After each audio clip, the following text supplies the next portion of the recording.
Olá, hoje nós iremos falar um pouquinho a respeito do capítulo 6 do Livro dos Espíritos, sobre lei de destruição. Então vamos comentar um pouquinho a respeito das provas coletivas, da necessidade da lei de destruição, por que as coisas morrem, por que as coisas têm necessidade de destruição, por que as coisas foram feitas dessa forma, qual que é a necessidade da violência que nós vemos, muitas vezes na própria natureza, e enfim, vamos conversar um pouquinho a respeito destas coisas. Então, o primeiro item do Livro dos Espíritos, que é destruição necessária e destruição abusiva, Allan Kardec começa a questionar a respeito da necessidade, por que existe necessidade de destruição na natureza? Quando nós pensamos em violência, nós pensamos geralmente na violência que nós vivemos na cidade, na violência praticada pelo próprio ser humano, mas na verdade, na natureza em si, as coisas funcionam de uma maneira muito difícil. Se a gente pegar, por exemplo, assista um documentário sobre vida animal, sobre como que funcionam os habitats, você vai ver que a vida dos animais é uma vida muito sofrida, é uma vida muito difícil.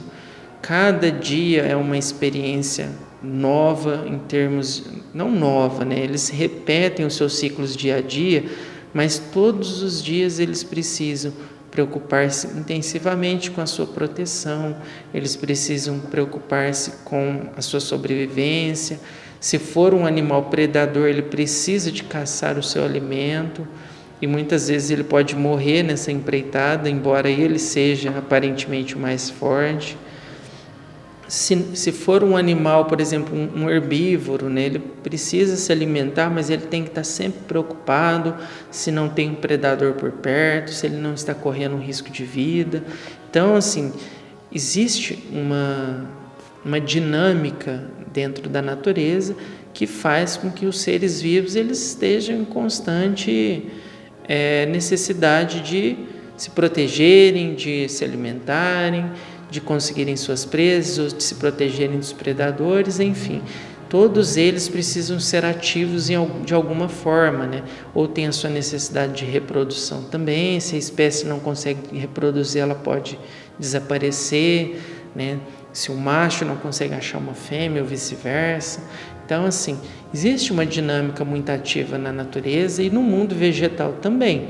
Lógico que uma planta não sai para caçar, por exemplo, mas ela tem as suas necessidades também.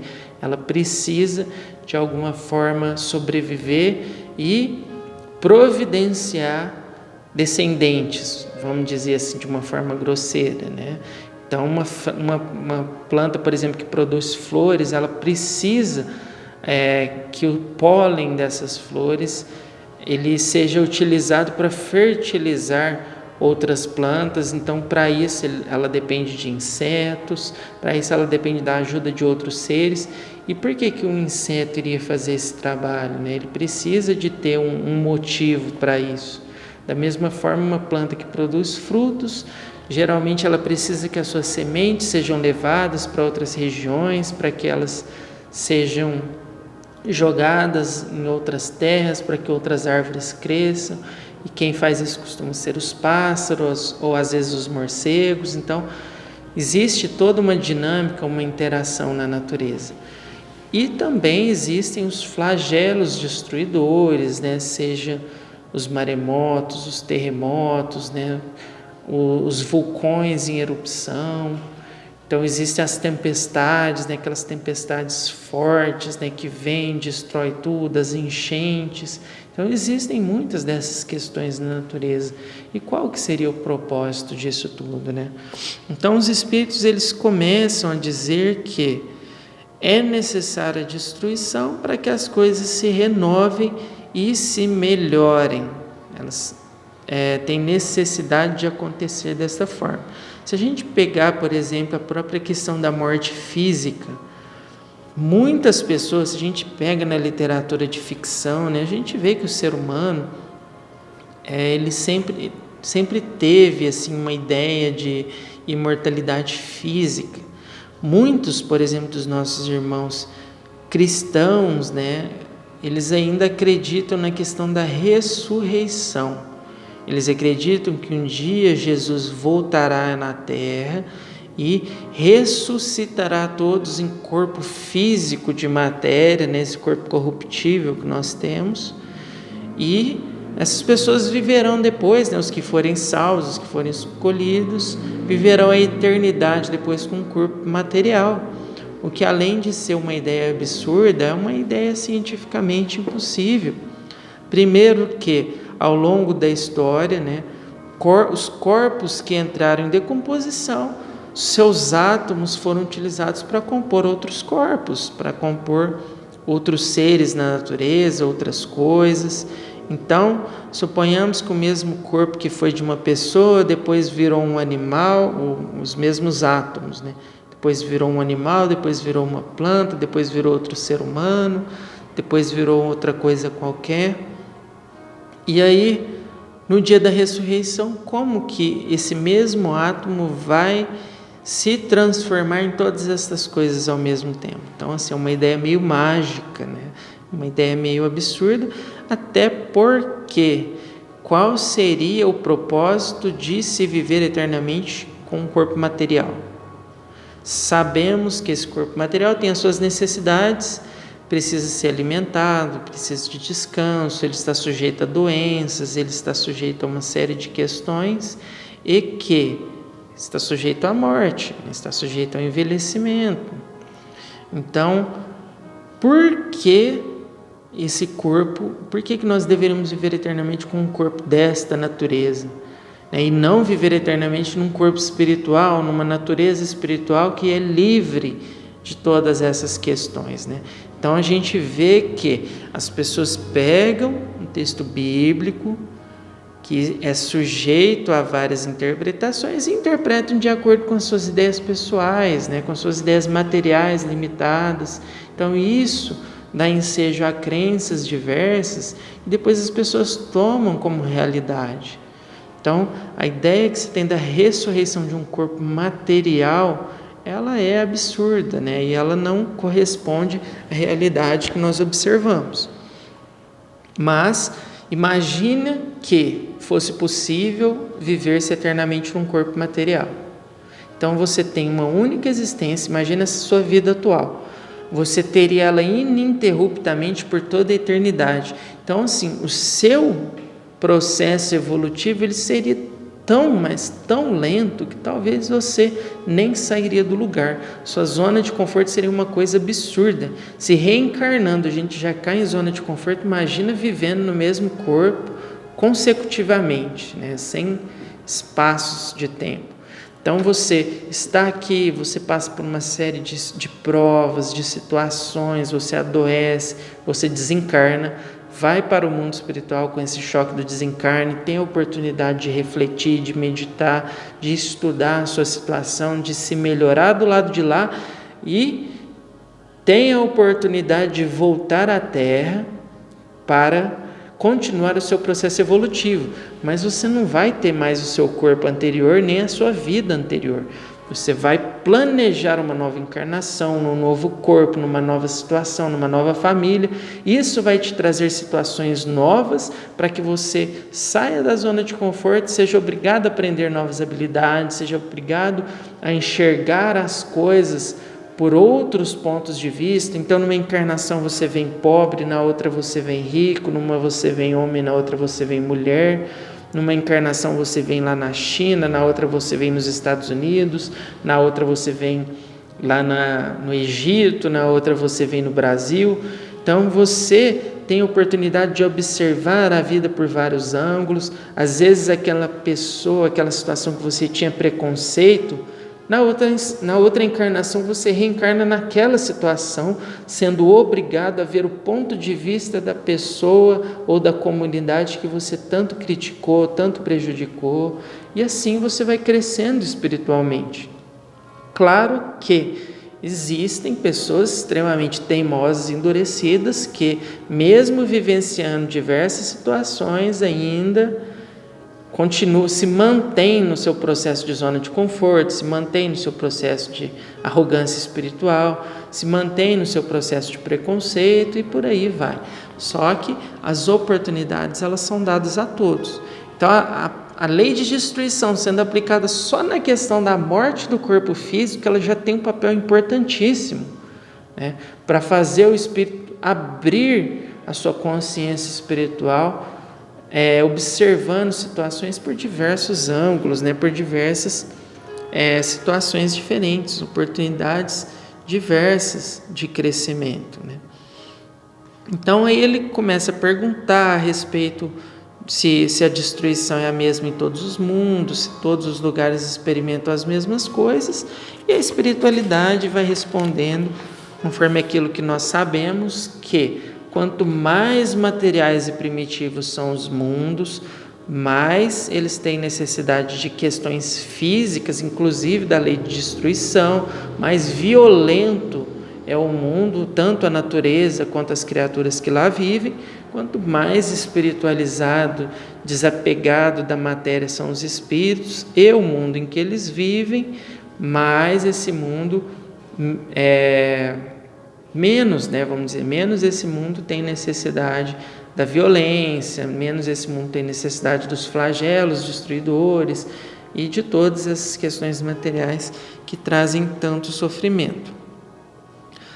Agora, existe uma destruição arquitetada pela espiritualidade dentro da natureza, com propósitos superiores, e existe uma parcela da criação, que são os espíritos que já têm consciência, que nós aqui na Terra chamamos de seres humanos. Esses espíritos têm o livre-arbítrio e têm oportunidade de escolher entre o bem e o mal. Então, uma coisa é a violência lá na natureza. Então, por exemplo, o leão, ele vai comer a zebra para se alimentar, para satisfazer as suas necessidades ali. Ele vai fazer coisas que, se fosse um ser humano fazendo, seriam extremamente brutais. Por exemplo, quando um leão entra num território de outro, ele luta com o macho dominante daquele território. Se esse invasor vence o macho dominante, ele vai lá, mata todos os filhotes desse macho para que a fêmea entre no cio novamente e ele possa fecundar e deixar os seus descendentes com aquela fêmea. Então, sim, dentro da necessidade de reprodução, de passar os seus genes adiante, dentro da necessidade de se alimentar, de sobreviver, os animais, eles agem dessa forma violenta. Só que a violência deles se limita a essas questões. Agora, nós, seres humanos, nós já temos o raciocínio, a capacidade de escolha, nós podemos evitar o conflito, nós podemos criar conflitos desnecessários. Então, se a gente observa a história da nossa humanidade, praticamente durante a nossa história inteira, existiram guerras pelo mundo afora, continuam existindo até hoje. O ser humano gosta muito de guerrear, e a guerra muitas das vezes é por questões políticas, por questões de dominação de território, ou às vezes até por interesses afetivos, né? Já houveram guerras imensas na nossa história, porque uma pessoa se apaixonou pela outra e queria conquistar aquela pessoa através, né, queria demonstrar o seu poder para conquistar aquela pessoa. Então existem essas questões, né? Hoje nós vemos ainda guerras no mundo, não somente guerras de pegar arma e ir lá matar o outro, mas existem guerras políticas, existem guerras religiosas, existem guerras no campo do pensamento, da psique, né? Hoje, às vezes, em vez de uma pessoa ir lá e dar um tiro na outra, ela destrói a reputação da outra. Hoje a gente tem internet, por exemplo, as pessoas usam a internet como ferramenta para destruir reputações, para espalhar mentiras, né?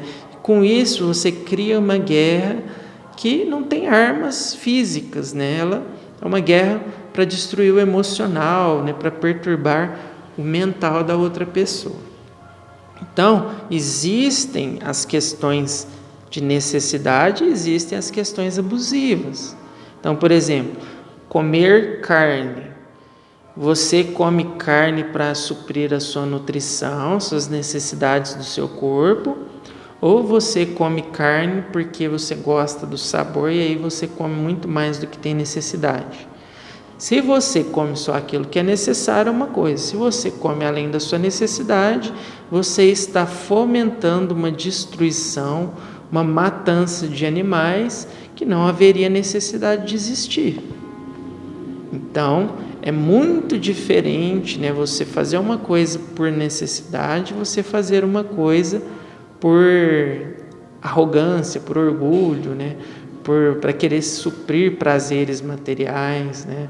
Então você pode empregar pessoas e auxiliá-las, por exemplo, no seu desenvolvimento, caso você tenha essa condição, ou você pode escravizar pessoas, você pode abusar daquelas pessoas, fazer com que elas te enriqueçam.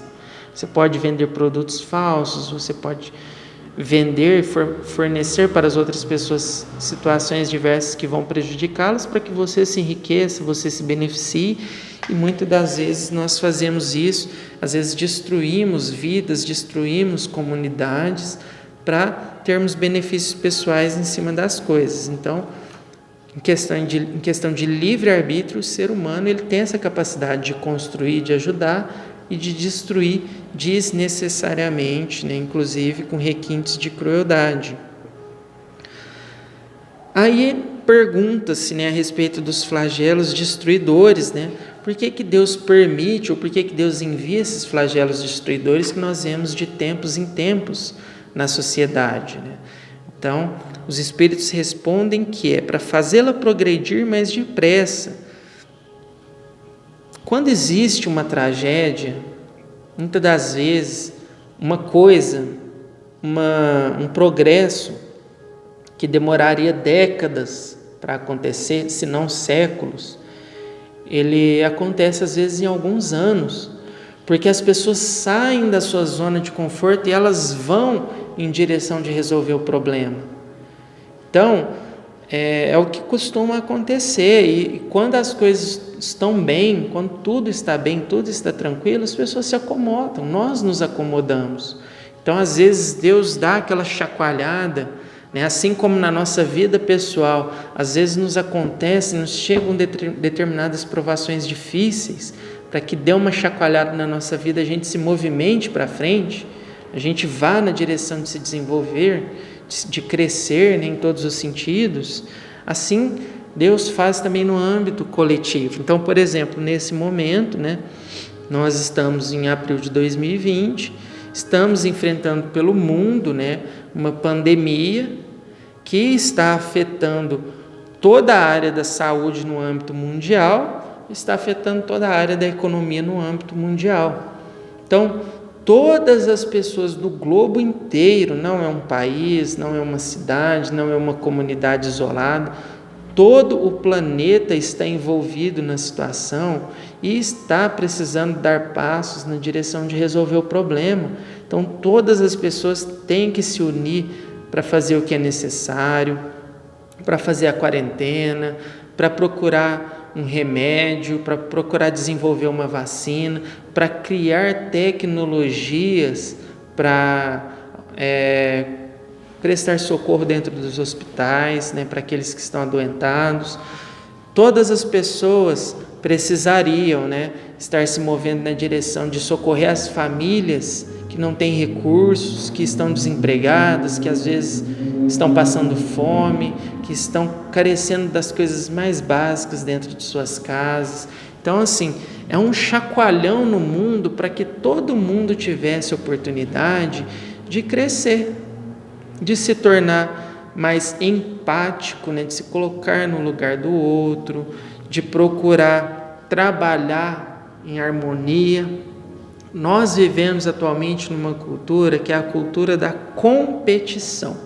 Todo mundo quer ser melhor do que o outro, todos querem aparecer mais do que o outro, um quer atropelar o outro, ser melhor do que o outro, enquanto que todos nós deveríamos trabalhar dentro de uma cultura de cooperação. Dentro da cooperação, todas as pessoas deveriam trabalhar em conjunto, todas deveriam crescer juntas, né? Imagine uma sociedade em que todos se preocupassem com todos e todos se ajudassem. Todos seriam beneficiados, todos cresceriam, todos se melhorariam, a vida seria quase como um paraíso. Ninguém passaria necessidade, ninguém teria supérfluo demais, mas também ninguém teria de menos, né? Ninguém passaria fome, ninguém careceria, por exemplo, de coisas básicas, como o saneamento básico, por exemplo, né? Num país como o nosso, em que o saneamento básico é uma coisa ainda rara, né? Muitas regiões do nosso país não têm nem condições básicas de sobrevivência, vamos dizer assim, né? Então, a questão que os espíritos colocam a respeito dos flagelos é que eles vêm para provocar um boom, né, de desenvolvimento, tanto no sentido material e intelectual, que as pessoas precisam se mover na direção de resolver esses problemas, mas deveria também provocar um boom no sentido moral.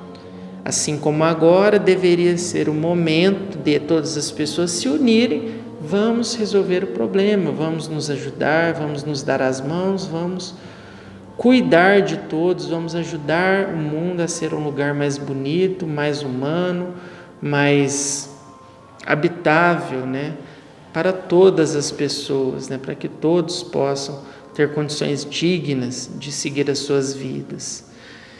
Mas, infelizmente, o que acontece em muitos destes casos é que as pessoas não aproveitam essas oportunidades, né? Nós vemos, inclusive, dentro de momentos extremamente complexos, como dentro de uma pandemia, por exemplo, pessoas se aproveitando da situação, pessoas criando golpes para roubar os outros, pessoas fabricando itens falsos para vender como se fossem itens de higiene, como se fossem remédios, etc. Pessoas tentando se aproveitar de um momento extremamente difícil, um momento onde pessoas estão sofrendo, onde pessoas estão perdendo seus empregos, onde pessoas estão adoecendo, para tentar conseguir um benefício, muitas das vezes financeiro, né? E que vai beneficiar só a si próprio, né?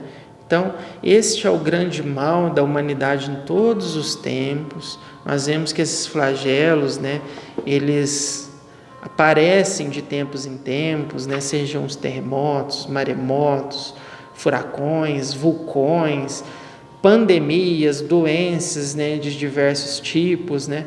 De tempos em tempos essas coisas aparecem desde a antiguidade, sempre foi assim. E sempre foi para impulsionar as coisas para frente, para as pessoas se movimentarem, saírem da zona de conforto e se tornarem melhores. Infelizmente, se nós não sairmos do nosso casulo de egoísmo, se nós não aproveitarmos as lições que essas questões, seja no âmbito pessoal ou coletivo, vem nos trazer, nós vamos ser como alunos, repetindo a matéria todos os anos, né?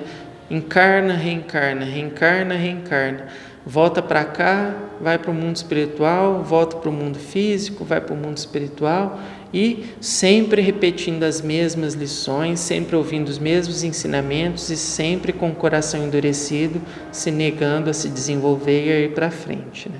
Então, mais uma vez, diante de um flagelo, né? Diante de uma situação coletiva, assim como cada um tem a sua questão individual para resolver, cabe a nós a reflexão.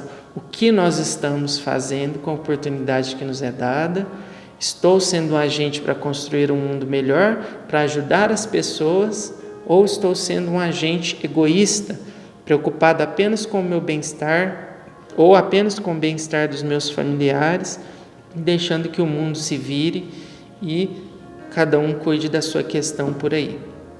Então, fica para nós esta reflexão, se nós queremos ficar do lado do time dos que ajudam ou do lado do time dos que causam problemas, dos que vão ter dificuldades depois no mundo espiritual e vão dar trabalho do lado de lá também. Muita paz e muita luz a todos.